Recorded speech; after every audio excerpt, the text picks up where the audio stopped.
അസ്സലാമുഅലൈക്കും ദിയൂസ് വ്ലോഗിലേക്ക് എല്ലാവർക്കും സ്വാഗതം. ഇന്ന് ഞാൻ വന്നിട്ടുള്ളത് നല്ലൊരു ഞണ്ട് റോസ്റ്റിൻ്റെ റെസിപ്പി ആയിട്ടാണ് കേട്ടോ.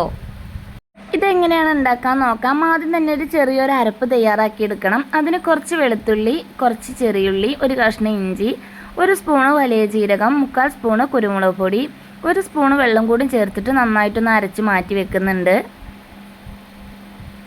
ഇനി ഇത് ഉണ്ടാക്കാൻ വേണ്ടിയിട്ട് തുടങ്ങാം. ഞാനിവിടെ മൺചട്ടിയിലാണ് കേട്ടോ ഉണ്ടാക്കുന്നത്. നന്നായിട്ട് ചൂടായ ചട്ടിയിലേക്ക് വെളിച്ചെണ്ണ ഒഴിച്ചു കൊടുക്കുന്നുണ്ട്. ഇതിന് വെളിച്ചെണ്ണ എടുക്കാൻ വേണ്ടി ശ്രദ്ധിക്കുക. വെളിച്ചെണ്ണ നന്നായി ചൂടായിട്ട് വരുമ്പോൾ അതിലേക്ക് ചെറിയ ഉള്ളി നന്നായിട്ട് ചതച്ചെടുത്തതും ഒരു പച്ചമുളകും കുറച്ച് കറിവേപ്പിലയും കൂടി ചേർത്തിട്ട് നന്നായിട്ടൊന്ന് ഇളക്കി കൊടുക്കാം. ഇനി നേരത്തെ എടുത്തു വെച്ചിട്ടുള്ള ഒരു അരപ്പുണ്ടല്ലോ, അത് ഇതിൽ ചേർത്ത് കൊടുത്തിട്ട് നന്നായിട്ടൊന്ന് മിക്സ് ചെയ്ത് കൊടുക്കാം. ഇനി ഇതിലേക്ക് 3 സവാള കട്ട് ചെയ്തത് ചേർത്ത് കൊടുക്കാം. സവാള ചേർത്തതിന് ശേഷം നന്നായിട്ടൊന്ന് ഇളക്കി കൊടുക്കുന്നുണ്ട്.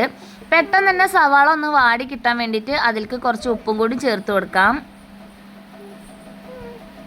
സവാള ഒക്കെ ഇപ്പോൾ നല്ല രീതിക്ക് തന്നെ വാടി കിട്ടിയിട്ടുണ്ട്. ഇനി ഇതിലേക്ക് തക്കാളിയാണ് കേട്ടോ ചേർത്ത് കൊടുക്കുന്നത്. 2 തക്കാളി കട്ട് ചെയ്തിട്ട് ചേർത്ത് കൊടുത്തിട്ട് മൂടി വെച്ചൊന്ന് വേവിച്ചെടുക്കാം.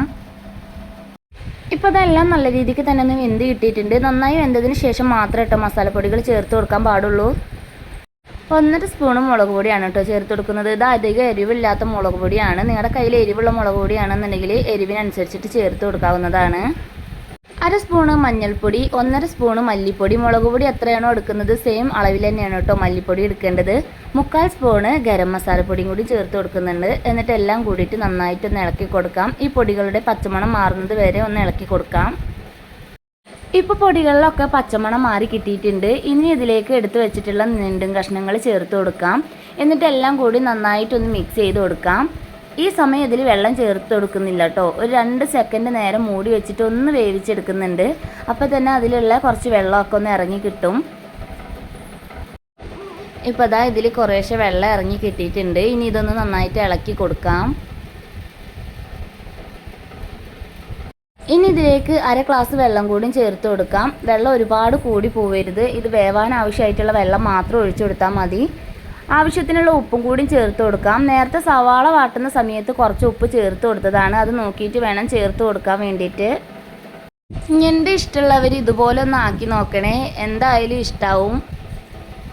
ഉപ്പും കൂടി ചേർത്തതിന് ശേഷം നന്നായിട്ടൊന്ന് ഇളക്കി കൊടുക്കാം. എന്നിട്ട് ഇത് മൂടി വെച്ചിട്ട് ഒന്ന് വേവിച്ചെടുക്കാം. ഇടയ്ക്കൊന്ന് തുറന്നിട്ട് ഇങ്ങനെ ഒന്ന് ഇളക്കി കൊടുക്കണം കേട്ടോ, അല്ലെങ്കിൽ അടുക്കി പിടിക്കാൻ സാധ്യത ഉണ്ട് വെള്ളം കുറവായതിൻ്റെ പേരിൽ.